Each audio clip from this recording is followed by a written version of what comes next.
Hi YouTube, welcome back to Wtf Rc Cars. So first off, big shout out to the guys at MB Models, that's where this is from. But we have the Yokomo, and this is the MD 2.0 or Master Drift. And we're going to be building a nice little drift car. We've already tried the Rev D, the cheaper end at market. And this one definitely isn't the cheaper end at market.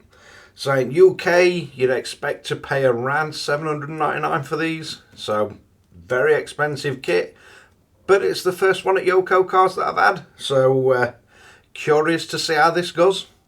But let's get straight into the build on this one, I think. Don't really see point wasting time going through showing you all the bags and everything, because we're going to build it anyway. So let's get you in for a close-up look and see how this one goes.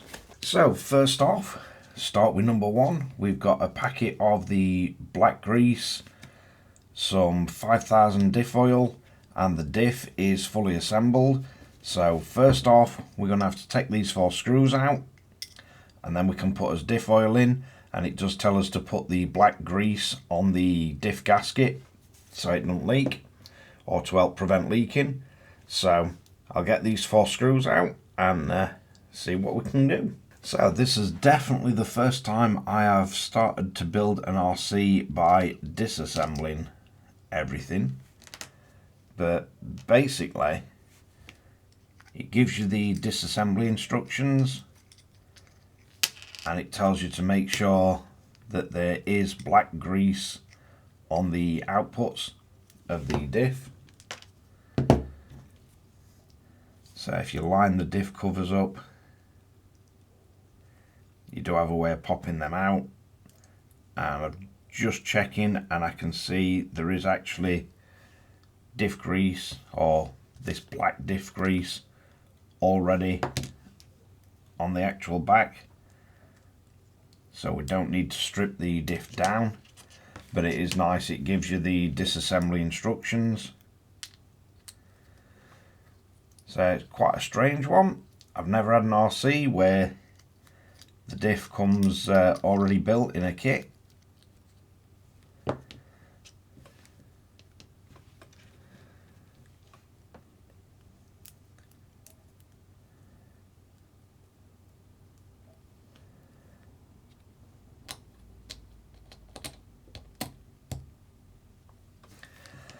So all we're going to need to do is fill our diff, and it does tell you to fill it just above the gears.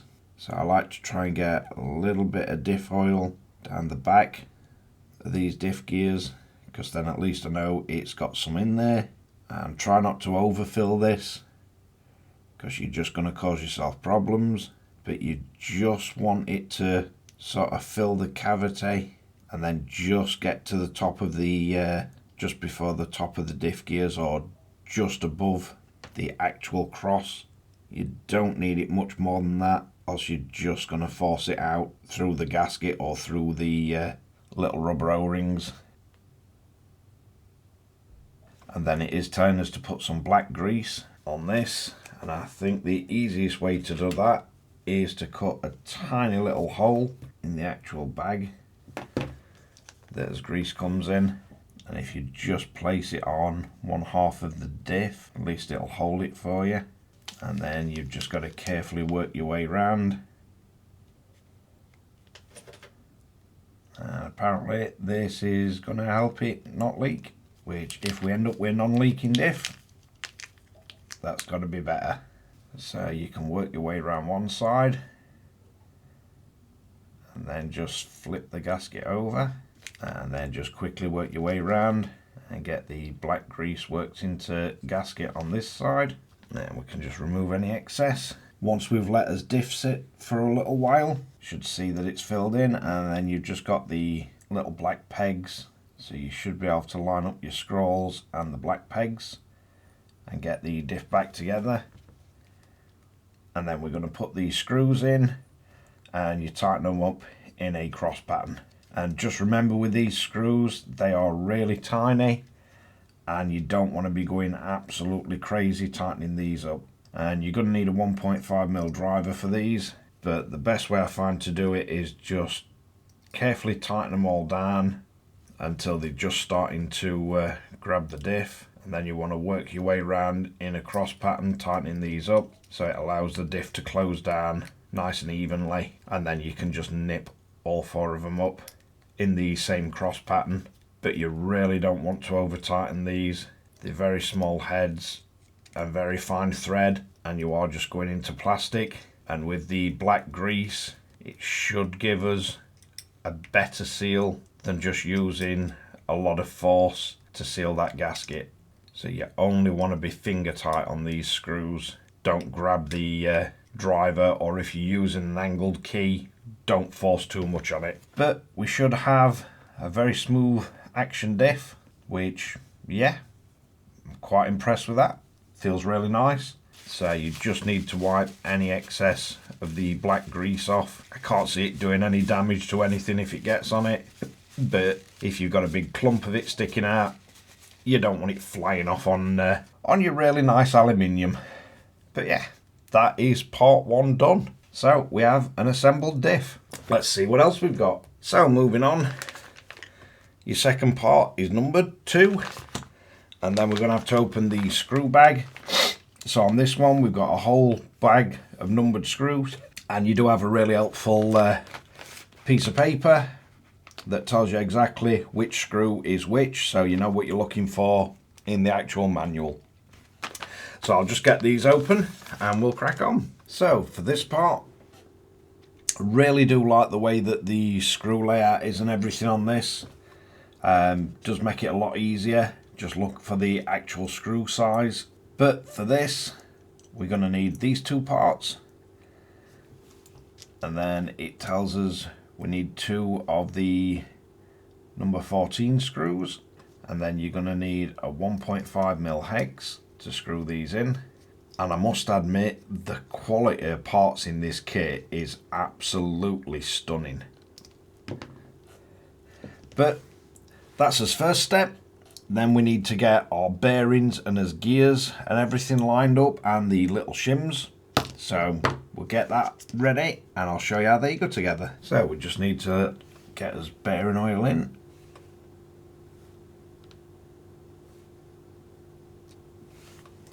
Always worth using a little bit of bearing oil, especially as drift cars spin the gears up quite high.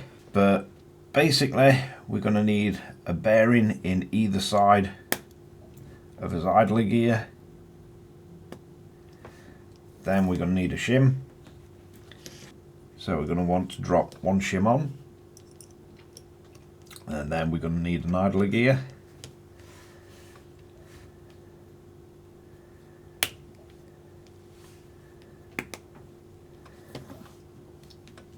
And again, we're going to want a shim on that post.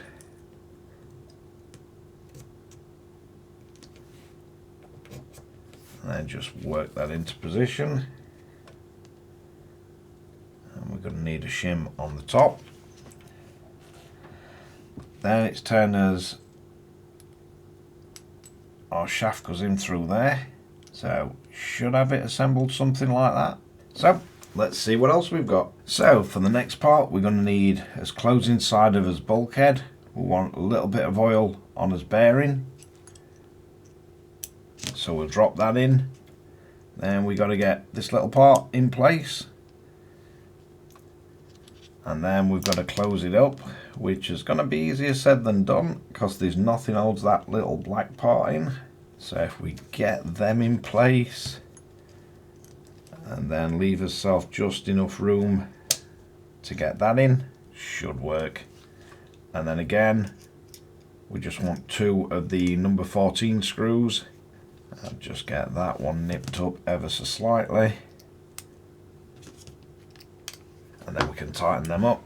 It doesn't give an explanation yet as to why the bottom idler gear is movable, but that's what we should have, that little bit in place so you can move it and line it up when it comes to screwing it in. So let's carry on and see what else we've got. So moving on, another bearing, another little bit of bearing oil. So it looks like we've got to get this bearing down into the bottom of here. that were easier than I thought. Then we're going to need that way round. So it's turners, we line that up on our shaft and then line those up on the 3 holes, and the bearing does sit into place. Then we've got the motor mount, I believe. So it says we should line this up for the stock build, line it up centrally.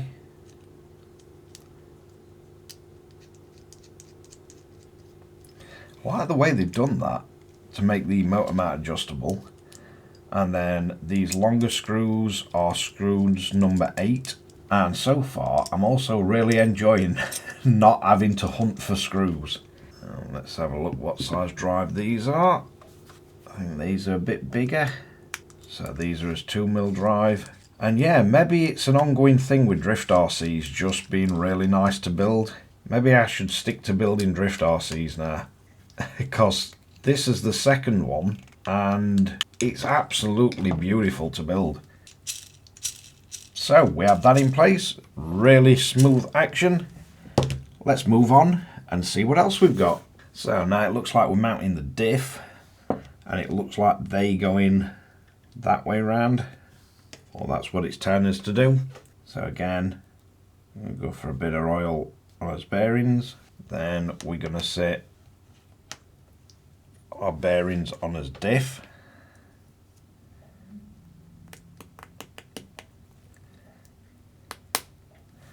And just make sure these are sat down the whole way.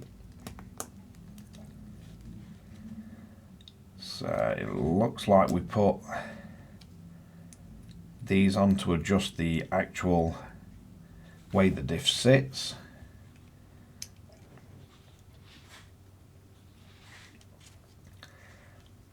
And they slide in really easy. Then we're going to need our cover to close this off. Then we're going to need 4 of the number 4 screws. And these again are 2mm hex heads.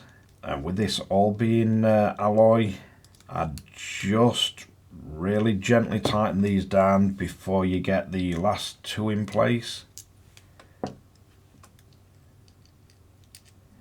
It usually just gives you an easier time locating things if you don't nip them all down until they're all actually sat where they need to be, and then you can just work your way through them, just nipping them up. You don't need to go crazy tight with any of these, but that is one extremely well engineered sort of bulkhead drivetrain. That does feel absolutely brilliant. So now we got that assembled, we can move on and see what we've got next. So now it's time us to mount our spur gear. So we need as gear on the actual mount, and line your screws up. Then we need 4 of the number 4 screws, and these are the 2mm hex. So we're just going to need to nip all 4 of these up. So once we've got them on, we're then going to have to get his drive pin, and you want to make sure you know where the flat is on the top of there. Then we're going to need one of the tiny little grub screws out of the bag number 10. Then if you just get that started, should be able to line this up with this drive pin, and you just want to tighten the grub screw down. That should be his spur gear on nice and straight.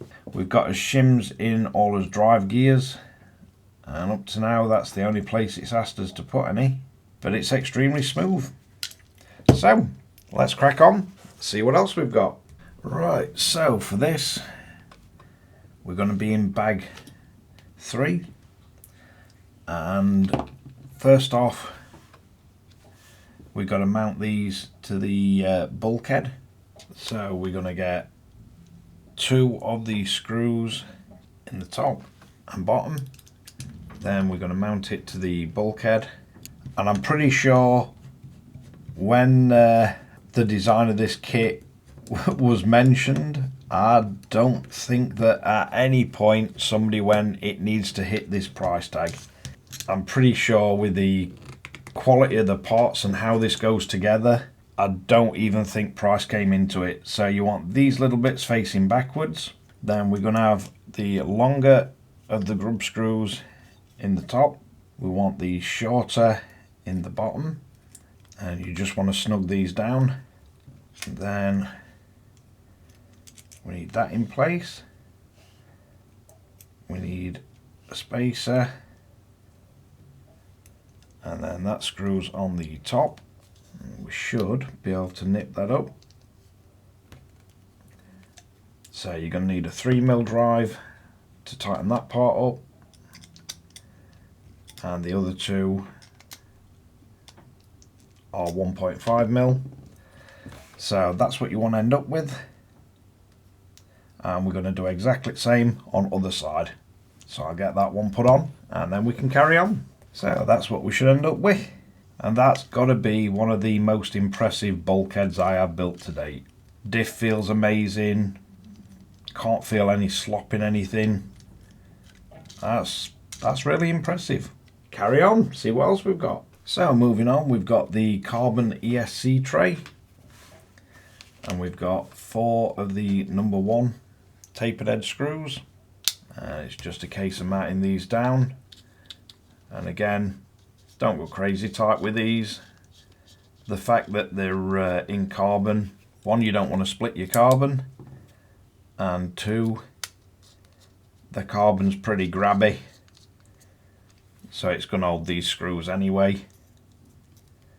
But that should be as ESC tray mounted, and it's looking really impressive so far. So let's carry on, see what else we've got. So for these parts, depending on where you push the actual screw to, changes your towing. And the stock build, I believe, is telling you to go both to the outside with these screws, which should be 1 degree. So I think we're going to need 1 of the screws. Then we're going to need to get that and fasten that on. And it's saying push it towards the outside.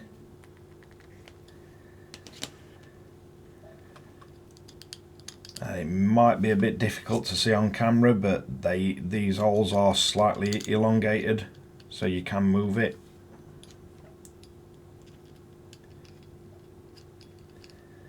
But as I say, the stock build is telling you to push these to the outer side.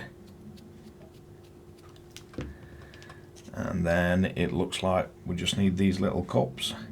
Apparently as ball studs just pop into them. I'm not sure how easy this is going to be.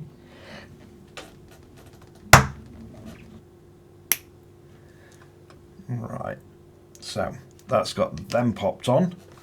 So just need to build the exact same on this side and then we can carry on. Right, so for this, it's telling us we need the shorter screws towards the rear and 1 shim, and we're going to get this started. Then the longer screw and a shim needs to go towards the front, but on the instructions, the stock placement for this sort of bar that connects them is 1 down from the top, so I think it's going to be easier to get the rear one just started, then get your screw in position, and then get this front one in,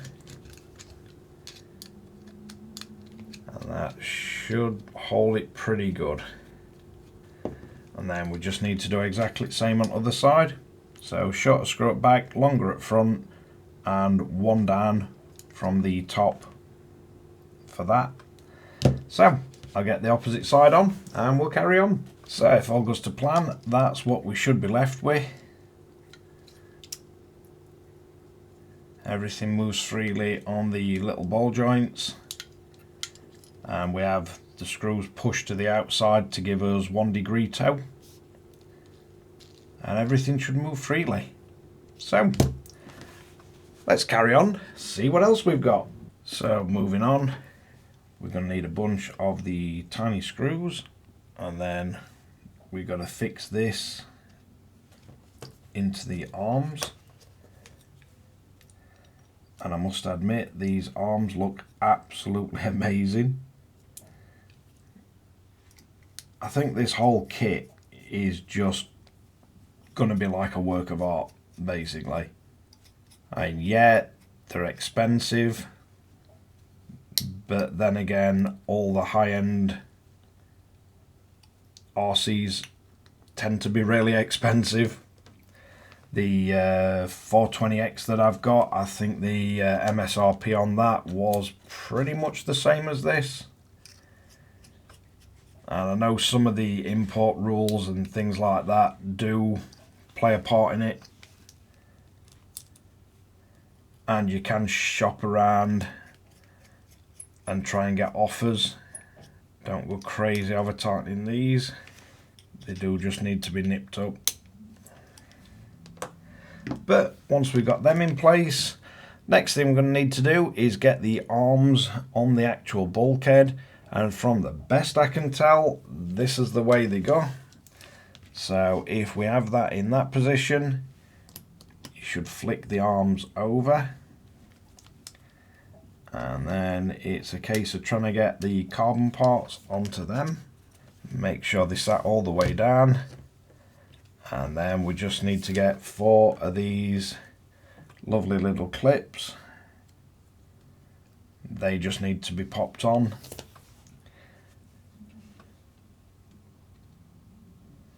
And for that, I just need to find my pliers, because I've been using them on something else.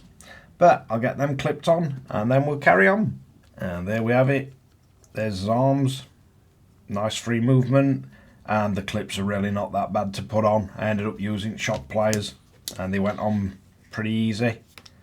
But that's where we're at the moment. I think that's probably a good time to wrap it up for this part, because it's going to be long enough before we start a new bag and move on.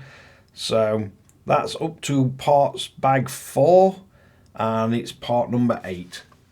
So let's wrap this one up. So there we have it, parts 1 to 8 of the MD 2.0 Yokomo. And so far, going together really nice. Nothing really awkward, or nothing really stands out as difficult. And the instructions seem quite nice to follow. But hopefully it carries on that way. But that's, as I said, that's parts 1 to 8 done. We're up to bag 4. And I think after this it'll be the drive shafts what we're assembling. But big shout out to the guys at MB Models. They've helped me get this one. So thanks a lot for watching Wtf Rc Cars. Hopefully you like this kind of content. If you do, like and subscribe, hit the notification bell, share to friends and family, and catch you guys again in the next one.